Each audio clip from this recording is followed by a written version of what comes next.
कृष्णा, राधे राधे। आप सभी को देवशयनी एकादशी व्रत की ढेरों शुभकामनाएं। देवशयनी एकादशी यानी कि आषाढ़ मास के शुक्ल पक्ष में आने वाली एकादशी व्रत को देवशयनी एकादशी व्रत के नाम से जाना जाता है, जिसे हरि एकादशी भी कहते हैं और पद्मा एकादशी के नाम से भी जाना जाता है।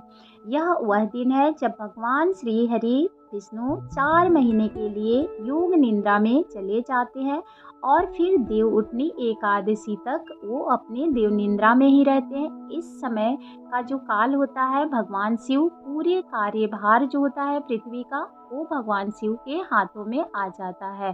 तो इसी दिन से चातुर्मास आरंभ होती है और इसमें मांगलिक कार्य जो होते हैं वो वर्जित हो जाते हैं।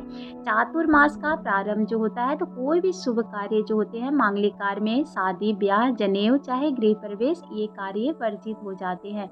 इन दिनों में सभी देवी देवता जो होते हैं भगवान श्री हरि विष्णु के शरण ग्रहण करते हैं और इसीलिए इस 4 माह यानी कि चातुर्मास में अधिक से अधिक आध्यात्मिक कार्यों को करने के लिए कहा जाता है, क्योंकि ये महीना शुभ होता है और चातुर्मास का समय एक ऐसा समय होता है जब मनुष्य अपनी आध्यात्मिक प्रगति के लिए अधिक से अधिक पूजा पाठ करके अपने जीवन को सुखमय और शांति पर बना सकता है। इस समय में किया गया कोई भी कार्य या संकल्प पूरा होता है और कई गुना अधिक फलों की प्राप्ति होती है, ऐसा माना जाता है। तो मनुष्य को पूरे धार्मिक कार्य में अपना मन लगाना चाहिए और विधि पूर्वक भगवान श्री हरि विष्णु के साथ सभी देवी देवताओं की प्रति अपनी भावना और पूरे मन और श्रद्धा से उनकी पूजा में लगाने चाहिए। अपनी शारीरिक और पारिवारिक समर्थाएं देखकर ही ध्यान लगाए, क्योंकि कहा जाता है कि तपस्या करने से सभी दुख दूर होते हैं और कोई भी परेशानी हो उससे भी मनुष्य निकल जाते हैं। तो आइए आज हम लोग पावन व्रत कथा का श्रवण करते हैं, जो कि बहुत उत्तम है।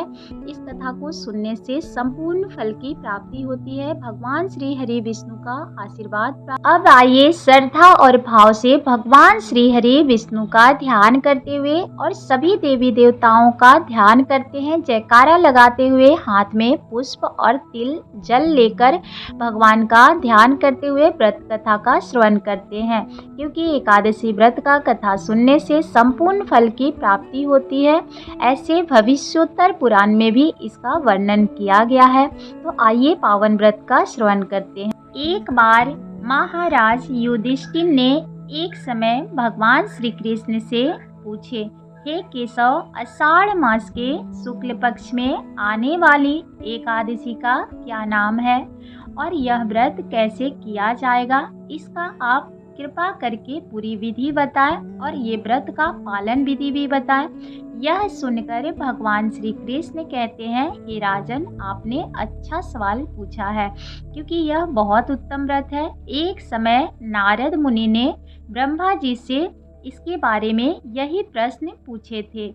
अब उसी के बारे में मैं आपको विस्तार से वर्णन करता हूँ, आप ध्यान पूर्वक सुनना। नारद मुनि ने समय अपने पिता ब्रह्मा जी से पूछा, हे पिता श्री कृष्ण, मुझे बताइए, भगवान विष्णु को प्रसन्न के लिए कौन सा व्रत धारण करे और कैसे पालन करे? यह सुनकर ब्रह्मा जी ने कहा, हे नारद, इस संसार में एकादशी का व्रत से बढ़कर कोई व्रत नहीं है। पाप कर्मों के फल को नष्ट करने के लिए एकादशी का व्रत ही पालन करने योग्य है। एकादशी का व्रत पालन करने से मनुष्य के सभी पाप नष्ट हो जाते हैं और मनुष्य निश्चित रूप से नरक में गिरने से बच जाता है और भगवान के दृष्टिकोण से प्रसन्न होते हैं, तो मनुष्य की सभी कामनाएं को पूरी कर देते हैं। व्रत का पालन अवश्य करना चाहिए। आषाढ़ मास के शुक्ल पक्ष में आने वाली देवशयनी एकादशी का व्रत विधि विधान से रखते हैं तो समस्त कामनाएं उनकी पूरी होती है। आओ आज हम एकादशी के एक बहुत ही सुंदर और पौराणिक कथा का श्रवण करेंगे, ध्यान पूर्वक सुनना। पौराणिक कथा के अनुसार सतयुग के समय एक अत्यंत पराक्रमी एवं धर्मनिष्ठ राजा मत्स्यांता राज्य किया करते थे। उनके राज्य में प्रजागण अत्यंत सुखी थे। संपन्न और धर्मपरायण भी थे। इसी कारण राजा ने वहां पर बिना किसी समस्या के कई वर्षों तक सुखपूर्वक राज्य किया था। लेकिन इस परिदृश्य में बदलाव तब आया जब वहां 3 वर्षों तक बारिश की एक बूंद भी नहीं पड़ी। पूरे राज्य में सूखा पड़ चुका था। पूरा राज्य जो था अकाल की भयंकर समस्या से जूझने लगा। इन 3 वर्षों में अन्न और फल का एक दाना भी नहीं उपजा था। ऐसे राजा की धर्मनिष्ठा और प्रजा के वात्सल्य पर भी प्रश्न उठने लगा था। इन विषय परिस्थितियों से थक हार कर आखिरकार सभी प्रजागण राजा के पास आते हैं और सहायता के लिए हाथ जोड़ते हैं और कहते हैं कि उन्हें बहुत अधिक है, अन्न की बहुत प्रजा जो है कई प्रकार से जूझ रहे हैं, कष्टों से जूझ रहे हैं और कई प्रजा जो है भूख से तड़प कर मर भी रहे हैं। उन सभी ने राजा के समक्ष हाथ जोड़कर प्रार्थना करते हुए कहा कि हे राजन, हमारे पास अब केवल आपका ही सहारा है, इसीलिए हम आपकी शरण में आए हैं। कृपा करके इस कठिन परिस्थिति में हमारी सहायता कीजिए और हमारी रक्षा भी कीजिए। प्रजा की प्रार्थना सुनकर राजा ने कहा कि शास्त्रों में वर्णित है कि यदि कोई राजा अधर्म का अनुसरण करता है तो उसका दंड उसकी प्रजा को भुगतना पड़ता है। मैं अपने भूत और वर्तमान पर गहरा चिंतन कर चुका हूँ, लेकिन मुझे फिर भी ऐसा कोई पाप याद नहीं आ रहा। लेकिन फिर भी प्रजा के हित के लिए मैं इस स्थिति का निवारण अवश्य करूँगा। यह संकल्प लेकर राजा अपने सेना के साथ वन की ओर निकल पड़ते हैं। जंगल में विचरण करते हुए वे अंगिरा ऋषि के आश्रम पहुंच गए। राजा ने ऋषि को प्रणाम भी किया और ऋषिवर ने राजा को आशीर्वाद देते हुए जंगल में आने का कारण पूछा। राजा ने बड़े दुखी मन से मुनि से अपनी समस्या को बताया। राजा की इस विषय स्थिति को देखकर ऋषि अंगिरा ने कहा, हे राजन, वर्तमान सतयुग में मात्र ब्राह्मण को ही वैदिक तपस्या की अनुमति दी जाती है, लेकिन आपके राज्य में एक शूद्र है जो इस समय घोर तपस्या में लीन है। उसकी तपस्या के कारण ही तुम्हारे राज्य में वर्षा नहीं हो रही है। अगर आप इस शूद्र को दंड दे देते हैं तो आपके राज्य में पुनः वर्षा एवं सुख समृद्धि का आगमन होने लगेगा। ऋषि की बात सुनकर राजा ने हाथ जोड़कर कहा, हे ऋषिवर, मैं एक अपराध मुक्त तपस्वी को दंड नहीं दे पाऊंगा।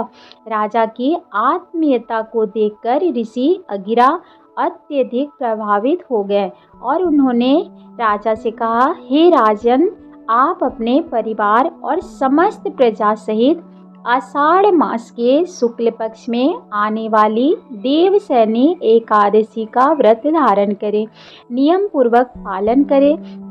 इसके प्रभाव के आपके राज्य में प्रचुर मात्रा में वर्षा होने लगेगी और आपके भंडार धन धान्य से सुख समृद्धि बढ़ जाएंगे। ऋषि अंगिरा के वचन से संतुष्ट और प्रसन्न होकर राजा ने ऋषि को प्रणाम किया और अपने सेना के साथ अपने राज्य लौट आए।